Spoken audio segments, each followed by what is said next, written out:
Hello and welcome to the Framlingham College Tech Talks. My name is Jamie Beaumont. I'm the Director of Computer Science here at Framlingham College, and I'm really excited to introduce a guest speaker who's come to talk to us today, Beverly Clarke. And hello, Beverly, how are you? Hi, I'm fine, thank you. Thank you so much for having me. Yes, well, thank you ever so much for taking your time out of your busy schedule to come and speak to our students today. We have this is the first of 5 tech talks which we have coming up in March, where we're going to be exploring opportunities for your future in the technology and computing industries. So without further ado, that's probably enough from me. I'd like to hand over to Beverly, who's going to tell us all about what she does and her very action-packed and exciting career in the tech and computing sector. So over to you, Beverly. Thank you. Thank you so much, Jamie. And welcome to everyone who's joining us today. So I'm going to talk to you about opportunities for your future, and it's a real pleasure to be able to share my career journey with you, and I hope it does inspire you into a career in tech. So I'll take you back to the very, very beginning. So actually, before I get to the very beginning, I'll let you know where I'm from. So I work for an organization called BCS, the Chartered Institute for IT, and they're committed to ensuring that everyone in society has a rich and positive experience of technology. So that means things like raising standards and influencing national policy and analyzing ethical issues. That's the BCS commitment to tech. So it's IT for good in society. Now, there are many different parts to BCS, and I am the national manager for computing at school, which is the teacher and education facing arm of BCS. So my remit is to look at training and bringing teachers together across the UK and beyond in many cases. So that is what Computing at School focuses on. And the vision of Computing at School is that, as it says on screen, every child in every school has the right to a world-class computing education.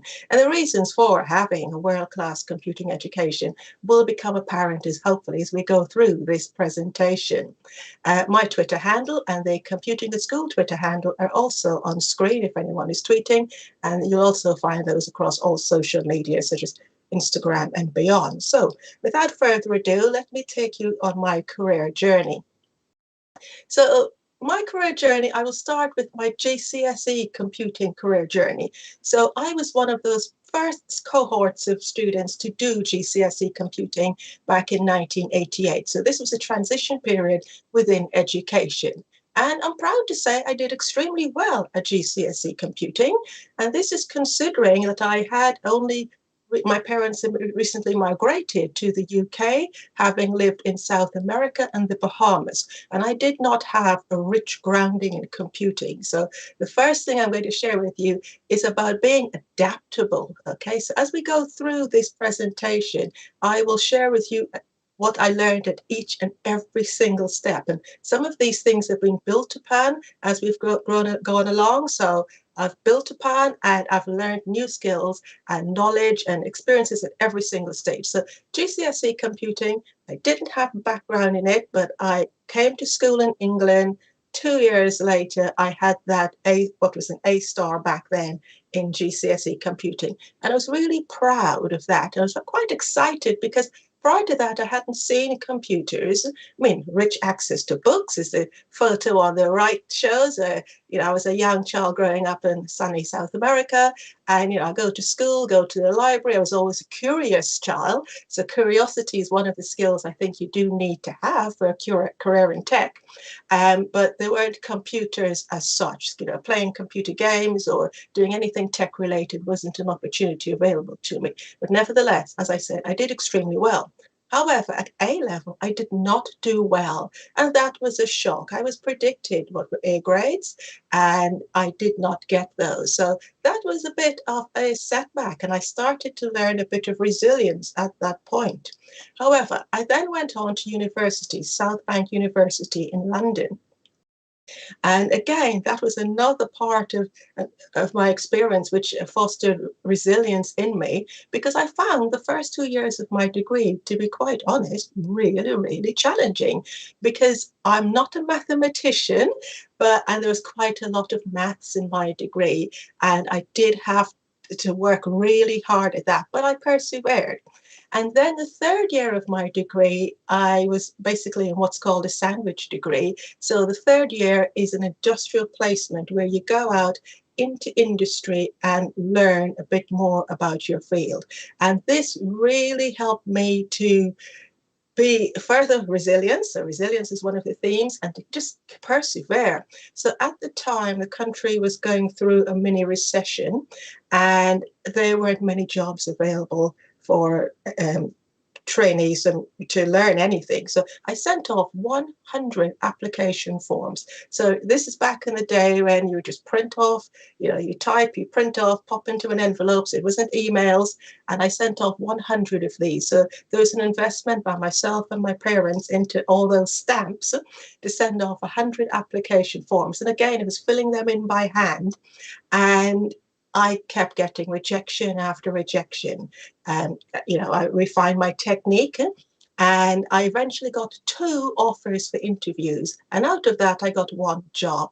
And that was a job working with the Metropolitan Police. And I was based down in Putney. So the Metropolitan Police has lots of IT, and I got an exposure to lots of different parts of the police force. So no, I wasn't on the beat, but on the beat, you do learn a few different skills, but I was exposed to sections such as the diplomatic services, and I helped the diplomatic services go from which was a picture index card, so details of diplomats used to be recorded on index cards, and I helped them to convert that into a database. So that was the very early stages of databases. And we're looking back at 1993. So that was one of my big projects that I, as the student at the Met Police, was in charge of. And I did that very successfully and got lots of experience. I also went off to other places, just at territorial operations. And it was a rich, really great experience for which I'm very grateful. And I learned about networking and lots of other things. And then I went back to my university for my final year, and I really felt enriched. So experience, I'd say, is really important, gaining experience as you go alongside your qualifications. Once I left university with that experience, I got a job almost immediately, and I went down to Surrey to the county council. And what this did, again, was for me to start working right across county. So I was everywhere, from libraries, council offices, anywhere that the council was involved, I went across Surrey. And with my networking knowledge that I learned, so this is laying cables, okay, from working within the police departments and presenting and putting documents together, I was able to really excel with Surrey County Council. I mean, in fact, one of the only reasons I did leave the County Council at that time was for a better pay, really, but it was a really great environment in which to work. Then I went up to the City of London, to the reinsurance sector, and I stayed there for a few moments managing their network. And again, it just helped me to work across site in a different sector and with lots of other people. So very early in my career, I started applying my technology, my tech skills to different sectors. And that's something that's really important. You need to be able to be highly adaptable. And once I left the insurance sector, I then went into more corporate IT, and I worked for one of the major blue chip companies, Capgemini.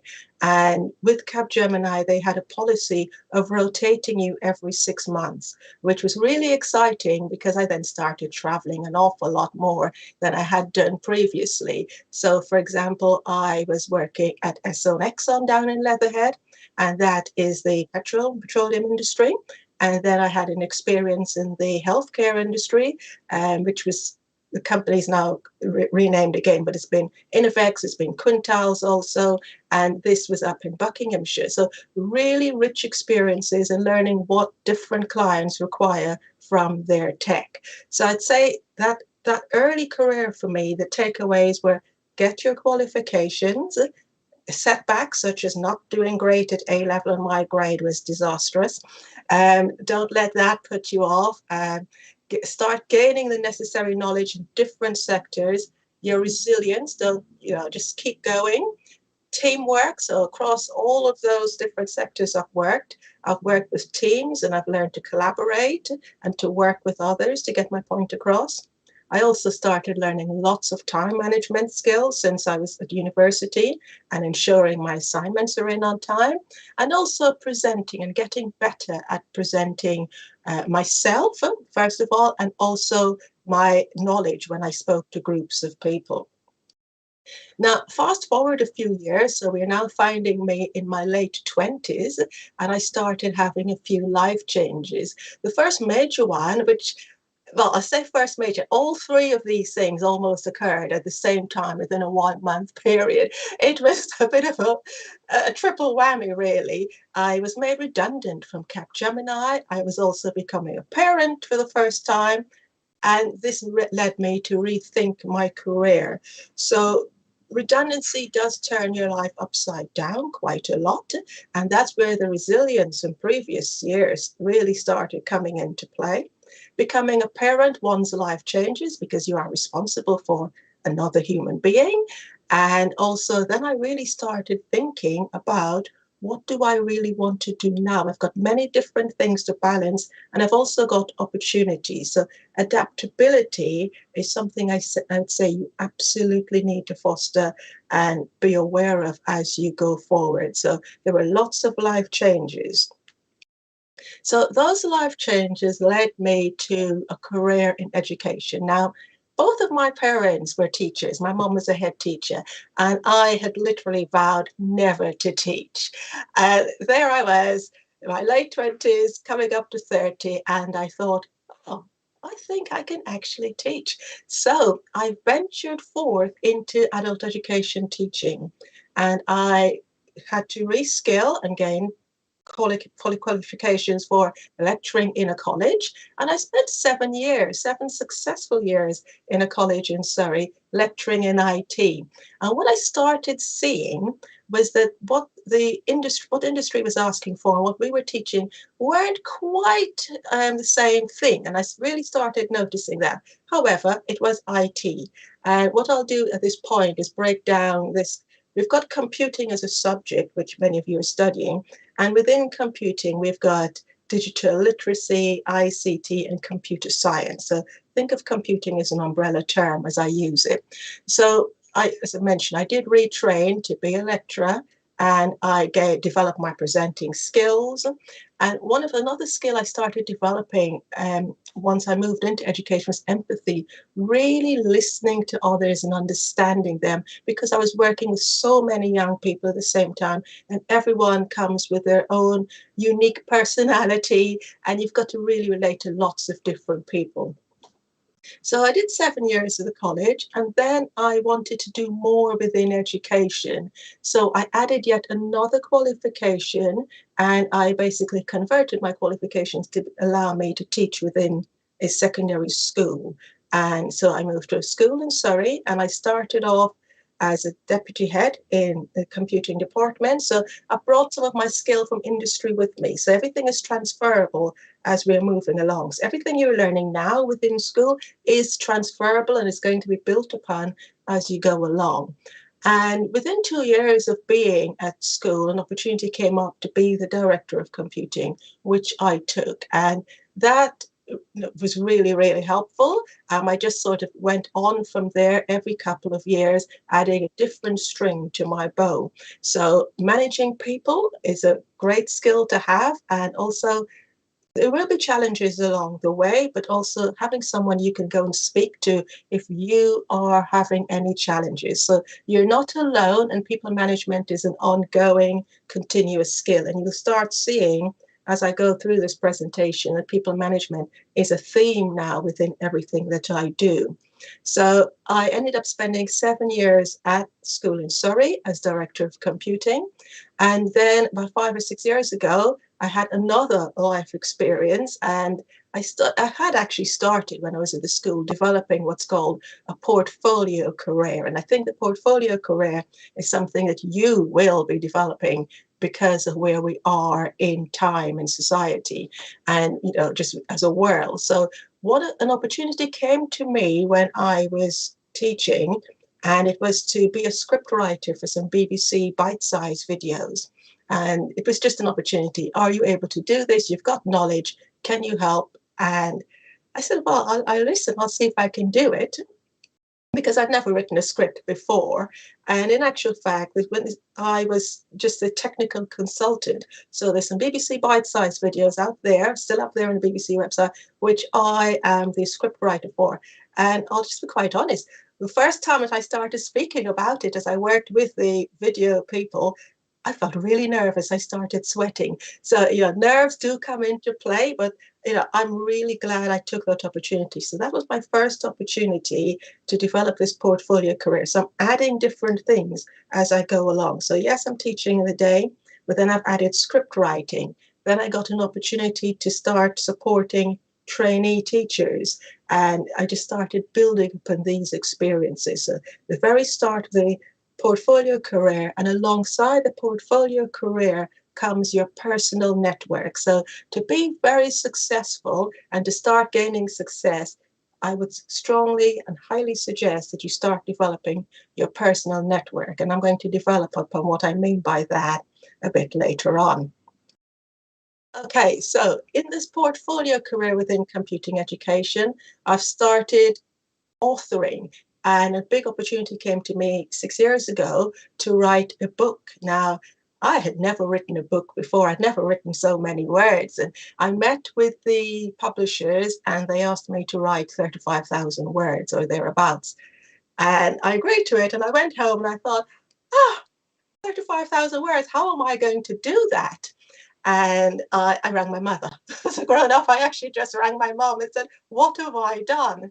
And I actually went to a publisher and said, I think those are too many words. And they said, well, this is what a book looks like. And it's standing. I thought, right, I can do this. It's my own experience. I'm telling my story. And that led me to writing my first book, which you can see on the right-hand side of your screen, Computer Science Teacher.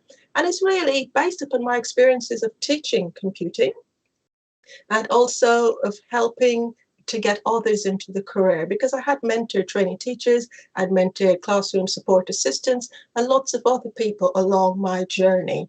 And computing education was going through a crucial change at the time, a few years previously, from being IT on its own to what I've mentioned as being the computing and computing science and computer science. So writing the book, actually, in the end, once I put aside the sort of initial so many words, was actually an easy task because I was writing from within, okay? And I gained a lot of skills in laying out a book, having input into the cover and the title, and all of those different skills that you develop while writing a book. So I was very, very proud of that. And I do remember one night sitting and realizing that I had just crossed the 55,000 word mark and feeling really proud of myself that I'd done that and I just hadn't given up. So that was my first thing. And then other opportunities have come along the way. So I've got a personal interest in artificial intelligence and the way in which it's changing society. So I've been involved in national and international writing. So I'm self-taught on artificial intelligence, bar one module at university. So I've written for the American curriculum and other curriculums. So these opportunities through my personal network, my personal learning network, bring work to me. And then during the lockdowns, I also started putting my mind towards what can we do to help younger people. When I talk about younger, I mean primary age pupils, to really start understanding tech, because where we are in society right now, we're in what's called the fourth industrial revolution. And this is basically a period in time.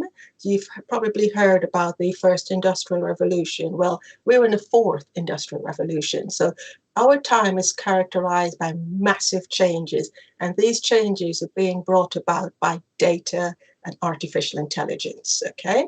And I thought, how can I share with younger people who are going to be really impacted by this what tech is like? And I thought I'd write a book because, you know, what lockdown was like. You were at home all the time. And in the end, I realized I had a series. So that's when I came up with the Digital Adventures of Ava and Chip. And I modeled the characters on one of my daughters and one of my nephews. So I'll tell you a bit more about that later on. But essentially, it's their journey into a smart city. And London is one of the top smart cities. And we've got Newcastle and lots of other cities here, which are smart cities, Bristol, Milton Keynes, and so on. Okay, so writing became a thing I didn't realize that I could do, but I really have excelled at. And I write magazine articles and lots of other items. And public speaking also started to become a thing for me because people started asking me to share my experiences, much as I'm doing with you today. And I've had to start developing self-belief in myself. I remember my first really big public speaking event. It was a 1,000-seater auditorium, and I literally couldn't swallow or chew. I couldn't drink a cup of tea or have a slice of toast before I became so nervous. And the minute I completed the speaking engagement, I was able to eat. I just couldn't. So, you know, it's this self-belief and dealing with fear. What do you do? And taking deep breaths and so on. And someone coached me through that on the spot. And it goes, as I was saying, with when you're public speaking, you do start developing a personal network. And this personal network has led me to sit on boards for different organizations. So currently I sit on the Computing at School board. I sit on a board for BET, which is a big educational show that takes place in London. And I'm also an ambassador for an organization called the Digital Poverty Alliance, which seeks to alleviate digital poverty. So what I've done is aligned myself with causes that are personal to me because I notice the changes that are taking place in society. And I do feel quite strongly that if we all have an understanding of tech and data and how it's used, then it puts us in a better position to question what's going on in society. So what have I been learning through all of these different parts of my portfolio career? And I say portfolio again because alongside this, I am doing a day job being the national manager at Computing at School. And all of these other things are things that I've sought out. So that's my portfolio. So I've been learning etiquette. So how do you present yourself? People management. I've got a team of people I manage. And I've also realized that as a woman and as a Black woman in technology, this about diversity and showcasing what people can do and bringing others together. So there's quite a lot going on in my portfolio career. Okay, so some career highlights. I mentioned etiquette. So one of my big highlights was being a speaker of the House of Lords a few years back. And I was invited to do this based upon some of my work around artificial intelligence. Now, when you go to speak at the House of Lords, it is a formal environment and there is an etiquette to speaking. And I learned this on the spot and very quickly. Introduction started, and for whatever reason, I thought, oh, I'll be second in line because that's how we were laid out in a line. I wasn't the second speaker, I was the first speaker. And I just remember hearing, and now we come to Beverly, Clarke. And the House of Lords, as I said, is a very formal environment. And I obviously made an impression because there was a sort of a very quick clap at the end after I'd finished speaking, which is not something that clapping doesn't take place in the House of Lords. But I felt very proud of that moment. And then you sit on a panel. As you can see, there are two people on either side of me, of the panelists, and you do develop your personal network. Being the national manager at Computing at School is also a highlight for me in leading computing education across the country. As I've mentioned, sitting on boards and being an author. Now, at this point, I'm also starting to gain other skills, such as being really aware of what's going on in the news and what's affecting policy. So there isn't just, you just do a job. You need to have this greater and wider awareness. So what top tips can I offer to you for career success from now? do the groundwork is the first one I'd say. So gain your qualifications, take setbacks if they do come to you, and build upon them, okay? And then being relevant and continuous learning. So if there's a course, say, on Future Learn, or there's a course on cybersecurity, especially when there's lots of free courses around, I would say take them, take full advantage. And, you know, maybe once a year you say, I'm going to do something that hasn't been asked of me, but that I would like to do. And that continuous learning stands you in good stead. Also, set yourself goals. And what I'm not talking about are New Year's resolutions. So sometimes it might be a 1 month goal, 3 month goal. A frequent time for me, because I've got a teaching background, is a September goal. My new year is essentially almost in September. So setting goals for yourself, personal goals and your career goals. So if you're working for an employer, goals you can achieve there, but also personal goals. And your passion. So you've got to align whatever you're doing with something that you feel strongly about. So digital poverty, I feel strongly about, which is why I've aligned myself in that way. And passion isn't just a one-time thing. Your passion can change across your career. Okay. And sometimes it's really good to volunteer. So the roles that I do for the Digital Poverty Alliance and the roles that I've done for Computing in School previously were volunteer roles. Now, set boundaries. You can't volunteer for everyone. So currently I have 2 voluntary engagements I would do each month maximum, because you do need to also ensure there's a balance. So volunteer where possible. Okay, from now, age permitting, I would suggest you start building your social media profiles. So social media is very much used and relied upon in this age. So think about why you're actually using social media. Hopefully it's not to see videos of cats going down slides or memes, but use it to develop your personal learning network. That's very, very important. So, I mean, every now and then you can share a bit of your personality. So yesterday it was St. David's Day in Wales, and so I shared a bunch of some daffodils, a photo of daffodils that I'd taken. That's showing a human side to yourself, but it isn't showing a silly side, and that's really, really important. So LinkedIn, which I think is really good for finding jobs, you know, start using your Twitter and building your network. Who are the main people you should follow in these networks? Use them effectively, and you'll probably know lots more on other platforms. And the digital footprint should be clean. It is very, very important to keep a clear professional image as you go along with your digital footprint. Also, at this stage right now, given the ages that you are, how do you start building up your profile and your experience and your skills? Perhaps give a talk to your old school, or, you know, in your workplace. If you've moved, you know, between 16 to 18, you've moved workplaces, you can give a talk there, you know, share what you're doing. It doesn't matter, you know, if, for example, someone may be an art student but not a computing student, start sharing what you're doing, start talking about what you're doing. It's really important to start showcasing who you are and what you're passionate about. Okay, so it's always a big question. Can girls do tech? Absolutely, yes, they can. I'm living proof of that. And what skills do they bring? So the skills they're bringing are, and not just girls, boys also. So tech is for everyone, okay? So analytical skills, problem solving. I'm not going to read everything out on screen because you can see them. You know, working in a team and also working independently, okay? So your problem solving skills are really important. Being logical, and I'll talk to you a bit more about being logical. Technical writing.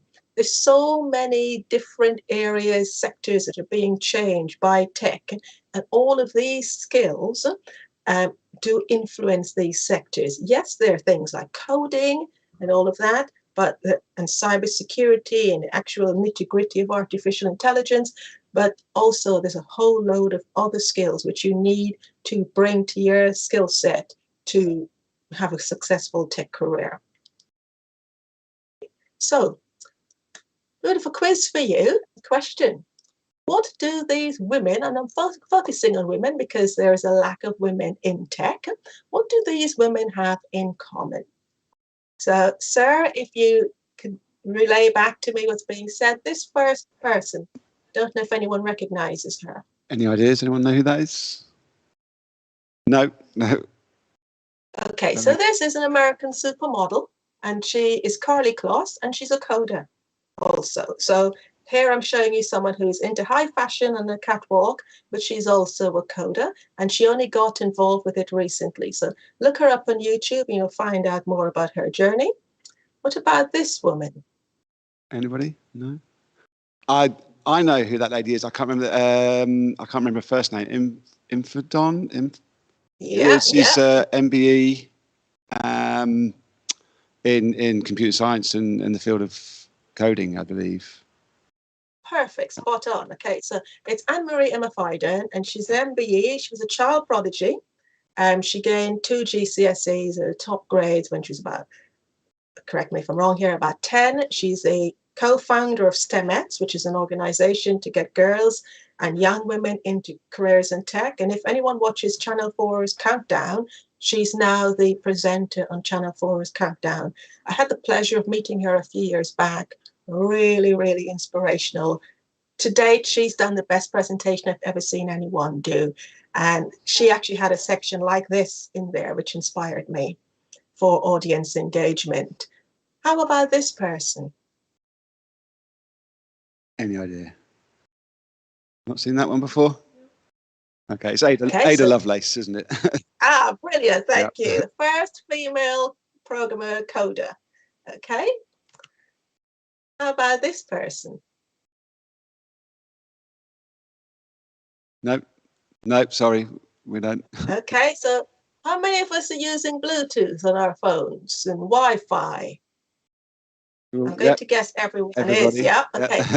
So think about this person, an actress, and she was a pioneer of Bluetooth and Wi-Fi technologies.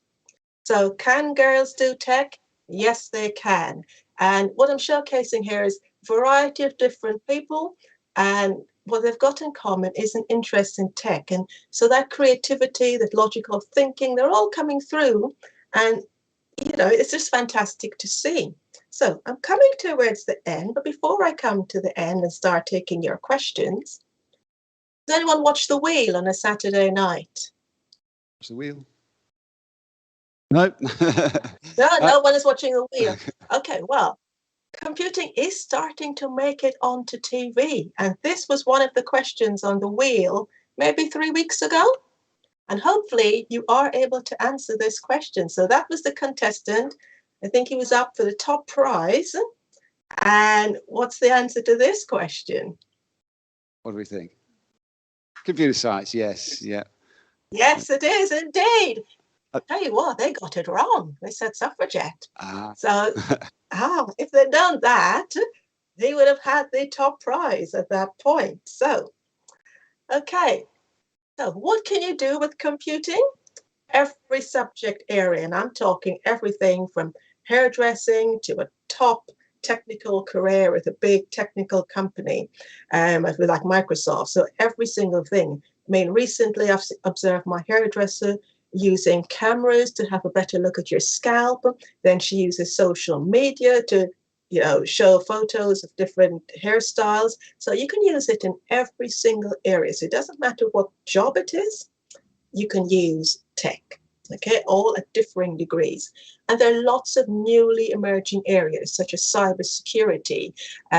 There's a recently released government program aimed at young people, Key Stage 3 and above, called Cyber Explorers. This is an example of doing a free course that's available to you, and you gain some more experience in understanding the world of cybersecurity. There's going to be lots of new parts of law that are going to be changed by us being in the fourth industrial revolution. Also, I mentioned smart cities. Okay, so anything to do with data is going to be important. So think about our phones. We're taking photos all the time. We're talking, we're leaving voice notes. There's so much data. What is happening with that data? So all of that data is being used in society, okay? So it's helping to influence our recommendations we're getting on through, say, Netflix, on shopping channels, and things like that. So smart cities are really, really going to be really, really big, and they are just starting up all across the world. Recently, I went to Holborn in London, and I went to visit a smart shop. So Tesco have got a smart shop, and opposite, so do Amazon. So most of us go into a supermarket. So the supermarket in High Holborn, you scan in with your phone. So you don't just walk through, you scan in. Can I just check, has anyone actually been into this smart shop? No? No? Okay, no one has. Okay, so I'll just describe the experience. So you scan yourself in. So first of all, you need to have the app downloaded. You scan in. If you're with more than one person, if it's just not you, you've also got to scan them in. And then off you go shopping as you would. The difference is you just take everything off the shelves and you put it straight into your bag. Now, I spent quite a bit of time in there looking around because I thought, blimey, what's going on? And there's sensors along the ceiling. You've also got cameras everywhere. And of course, I wanted to know which camera was one that was watching me. I didn't work that out. So as items are picked up off the shelf and popped into your bag, it's doing calculations. And then as I left the store, it pinged and my receipt was in my email. And that's smart shopping. So were there any people in there apart from customers? No, there were no staff. Everything was neatly stacked on the shelves. The only place there was a member of staff was in the alcohol section, just to ensure there wasn't any underage purchasing of alcohol. Now that too will change later on. How is that going to be managed? So the security guard had really good technical knowledge because she had to help people who hadn't turned up with the app, such as myself, because I downloaded the app in front of the store. I hadn't got a clue how it was going to work. And it was a really good experience. So that's going to be rolled out across our stores and our shops as we go along. So you'll need to think of design, the algorithmic pathways people are going to take through the stores. There's going to be maintenance. There's going to be lots and lots of different things. Does anyone watch The Apprentice? Yeah, brilliant. Hopefully you've seen that program where they had to design a pod, a self-driving pod. So self-driving cars are coming up. And there's all the social media stuff that's out there, the social media managers. So there's lots that's out there that you can get involved with. So thank you so much for listening to me. I have spoken a lot longer than I should have been speaking. Hopefully you've gained a lot from it. And over to you for any questions. Absolutely. Thank you very much, Beverly. That's, I mean, wow, what a action-packed career you've had. And I get the feeling there's probably a lot more you could have told us about as well. So it's really interesting and really interesting. I think all of our students will benefit from hearing about the kind of skills and the things that are really important. And hearing you speak so passionately about those things is wonderful. So I'd like to hand over. We've got a sort of question each from our panel. So I'd like to hand over first of all to Julia. Hi, my name is Julia, and I was just wondering, what's your favorite part of your current career? Thank you, Julia. I would say it's the portfolio parts. I mean, I like getting involved in lots of new and exciting things. So I'd say writing. I've really enjoyed that. I've been really proud of myself. And also leading computing. So that photo I shared at the very beginning of being little Beverly with her pencil going to the library. My dad took me to the library every single Saturday. I'm just really proud of how far I've come.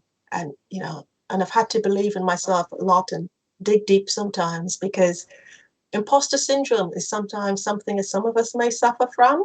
And there's nothing wrong with any of us at all. We just need to believe that, we can do this.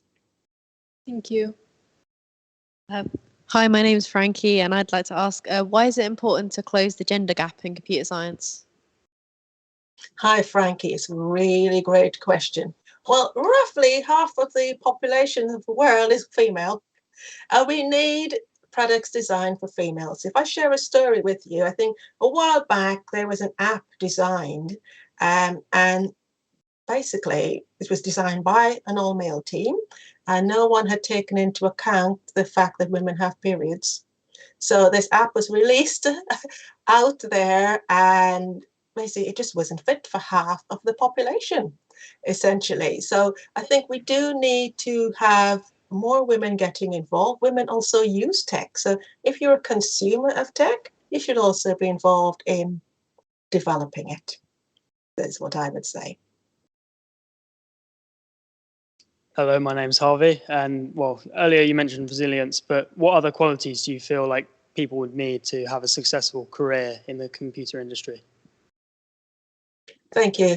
I would say being personable, adaptable, being creative, being able to seek out new trends, being logical, being reliable. I mean, many of these things are not technical skills. They're bringing you and who you are to the table. So the technical skills is probably the easy part. You study, you gain them, but it's about your networking, your personal learning network. I can't stress that enough. So if you want to do anything in particular, how can you get in there? Where can you gain experience?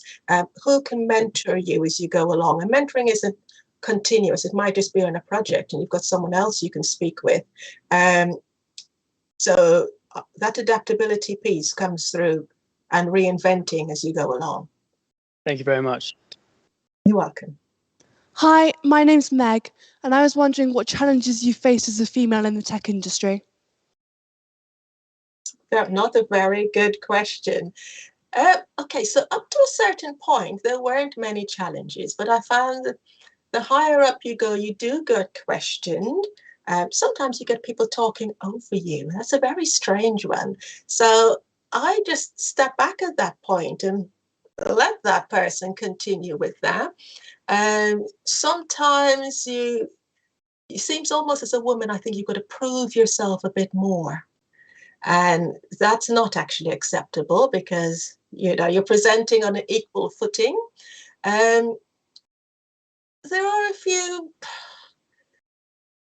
I would say overall is having to just prove yourself slightly more than male colleagues, and also perhaps not always being the first choice because you're female. But perseverance. Hi, I'm Izzy, and my question is, what opportunities are in computing, and what can I do to prepare myself? Thanks, Izzy. Another wonderful question. So lots of opportunities. So I mentioned the Cyber Explorers course. I would just get involved in something like that from now. It's coming up. It's just been launched. I can share details with Sarah. Also gain some experience, even if it's a 2-week work placement in industry with a big company like Dell. So start getting some experience with a few big companies and also a couple of smaller ones. So if you have an opportunity through a family friend or parents at the school where you can actually just gain some experience of the industry, perhaps website design, it's just starting to understand where your strengths may lie. So when I had my year out at the Metropolitan Police, I really didn't know what computing in industry, in the corporate world looked like. And that really helped me to start understanding what I could be good at, because I thought coding, it's only coding. Coding isn't my forte, but I started learning about networking and lots of other things. Thank you. Brilliant, thank you. And I think that's around about all we've got time for today, which is a shame, because I know the students would probably like to ask a lot more questions as well. And again, I'd just really like to thank you for taking time to come and speak to us today, Beverly. I'm absolutely sure that not just our students here, but all the students watching will have benefited from and be inspired by hearing your story and your career journey. It's certainly a very interesting one. So thank you very much for sharing that with us. You're welcome. Thank you so much for having me, and I hope you go on to have very successful tech careers. Thank you. Thank you. Thank you. Brilliant. So just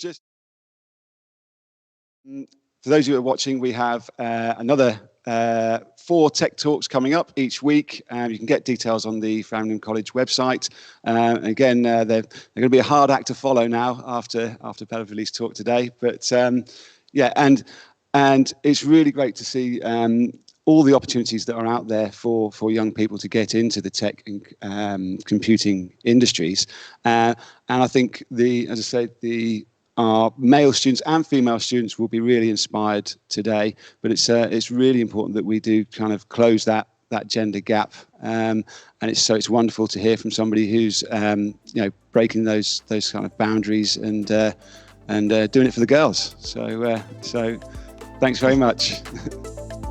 You're very welcome. Have a wonderful day, everyone. Thank you, everybody. Bye bye.